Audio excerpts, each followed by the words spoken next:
Hello friends, welcome to our channel. இன்றைக்கி நம்ம வீடியோவில் அதிரசம் எப்படி பண்ணுறதுன்னு பார்க்க போகிறோம். அதிரசம் பண்ணுறதுக்கு ஒரு 2 டம்ளர் பச்சரிசியை ஊற வச்சுக்கோங்க. அப்புறம் அதில் உள்ள தண்ணியெல்லாம் வடிகட்டிட்டு நல்லா கொரகொரப்பாக அரைச்சி வச்சுக்கோங்க. இப்போது நம்ம வெள்ளைப்பாகு ரெடி பண்ண போகிறோம். அதுக்கு 1 கப் வெல்லம் எடுத்துக்கோங்க. வெல்லத்தில் தண்ணி ஊற்றிட்டு நல்லா ஹீட் பண்ணிக்கோங்க. இப்போ அதை வடிகட்டிக்கோங்க. வடிகட்டிட்டு மறுபடியும் அதை ஹீட் பண்ணி கொதிக்க விட்டுக்கோங்க.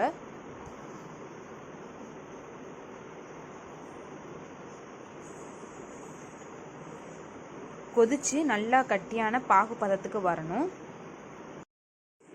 இப்போ பாகு கரெக்டான ஸ்டேஜில் இருக்கான்னு கண்டுபிடிக்கிறதுக்கு ஒரு கிண்ணத்தில் அந்த பாகை விட்டுக்கோங்க.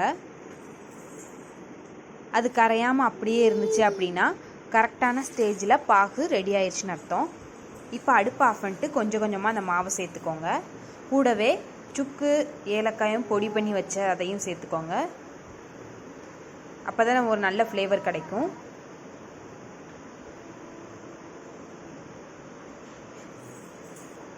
ஒரு டீஸ்பூன் அளவுக்கு நெய் சேர்த்துக்கோங்க. கொஞ்சம் கொஞ்சமாக மாவு சேர்த்து மிக்ஸ் பண்ணிக்கோங்க. நல்லா கொஞ்சம் கொஞ்சமாக சேருங்க, அப்போ தான் கரெக்டான பதத்துக்கு கிடைக்கும். இதை 8 hours அப்படியே மூடி வச்சுருங்க.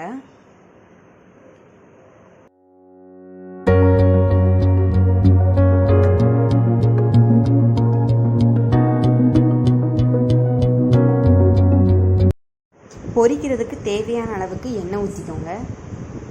எண்ணெய் சூடானதும் மாவை கையில் வச்சு இந்த மாதிரி அதிரசம் ஷேப்பில் பண்ணி ஒவ்வொன்றா பொரிச்சு எடுத்துக்கிற போகிறோம்.